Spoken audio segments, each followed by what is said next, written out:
Pushing the Navigation Data Line Select key on the Initialization Reference Index page displays the Reference Navigation Data page. The NavAid Inhibit line, VOR Only Inhibit line, and VOR DME navigation lines are used to select navigation radios to be inhibited from auto-tuning for FMC position updating. Entering a NavAid station identifier on the left or right side of the NavAid Inhibit line inhibits auto-tuning of that station for FMC position updating. These stations can still be manually tuned, procedure tuned, and route tuned. Entering a VOR station identifier on the VOR Only Inhibit line inhibits auto-tuning of that VOR station for FMC position updating. These stations can still be manually tuned, procedure tuned, and route tuned.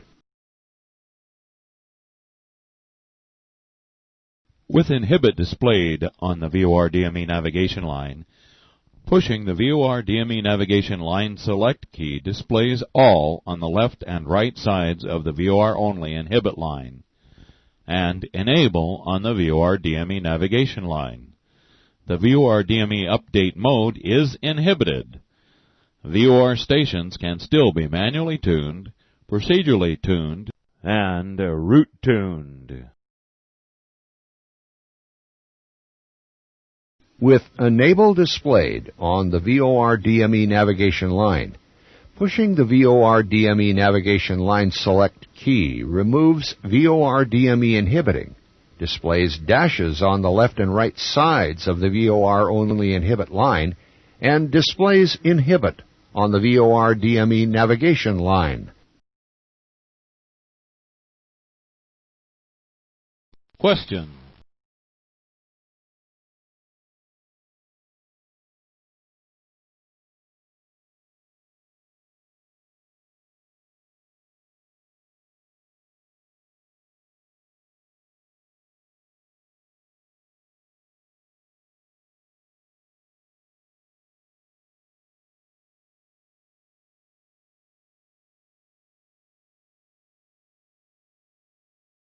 Answer C is correct.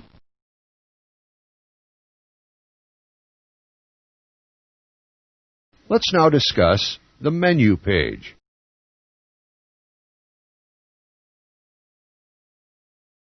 Pushing the menu key displays the menu page.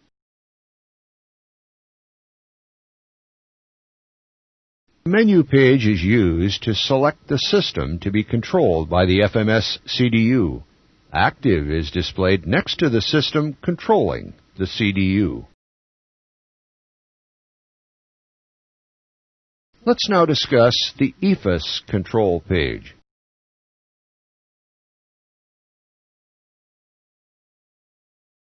The EFIS Control page is selected on the menu page. The select prompt is only displayed when the respective EFIS Control panel has failed.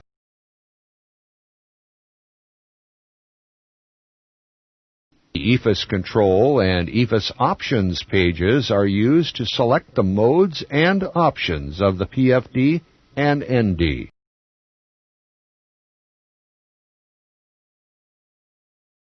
The lower right line select key selects between the EFIS Control and Option pages.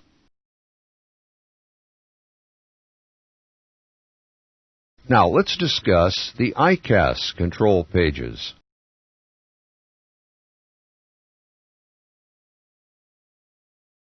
The ICAS mode page is selected on the menu page. The select prompt is only displayed when the ICAS select panel has failed.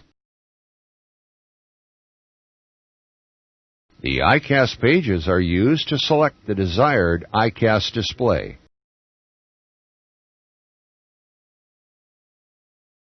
The lower right line select key selects between the ICAS modes and synoptics pages. Now, let's discuss standby navigation. It's really no mystery. In the event of dual FMC failure, the standby navigation system provides a backup mode of operation. The standby navigation system performs lateral navigation computations. LNAV, VNAV, and the autothrottles are inoperative. All new waypoints for entry into the CDUs must be entered as latitude-longitude coordinates.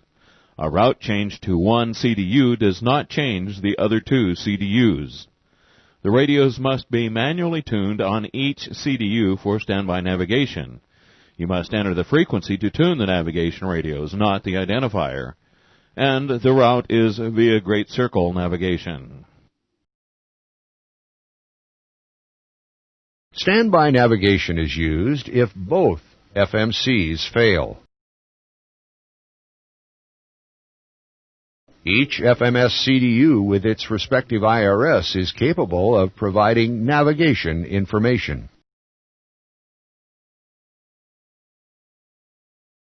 The navigation source select switch is used to select the FMS CDU for standby navigation.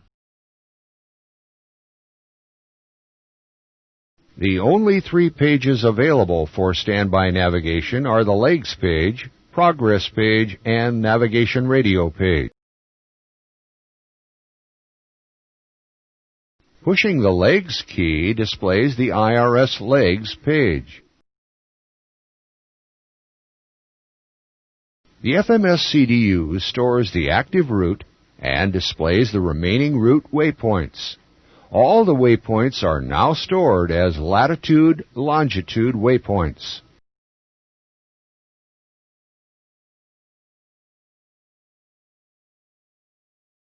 The latitude and longitude and the course and leg distance to each waypoint is displayed. The active waypoint's course can be displayed in true or magnetic as selected by the heading reference switch. The remaining waypoint courses are displayed true until they become the active waypoint. Route modification is similar to normal route modification, except all new waypoints must be entered as latitude-longitude waypoints, and the modification is only effective on the respective FMS CDU and IRS. In this example, we placed a new latitude-longitude waypoint after PSK.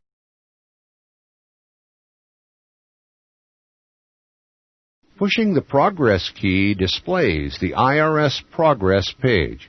Progress page 2 is not available.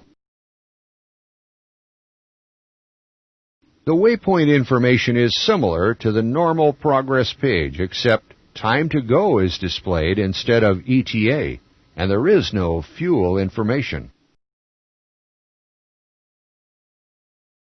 IRS cross-track error, desired track, and track for the respective IRS are also displayed on the progress page. Pushing NavRad, the navigation radio key, displays the alternate navigation radio page. All radios must be manually tuned using the frequency, not the identifier. This slide shows the FMC failure and standby navigation procedure as found in your Quick Reference Handbook, Non-Normal Checklist. Please note that if you have one FMC failure, you simply select the other FMC. If you lose both FMCs, select CDU left or CDU center if you are the captain. As a first officer, select CDU right or CDU center. Route modifications must be entered into all 3 FMS CDUs. Enter any new waypoint by latitude-longitude coordinates and manually tune navigation radios through FMS CDUs. Prior to the top of descent, place the landing altitude switch to manual, place the landing altitude control to set, and manually set landing altitude.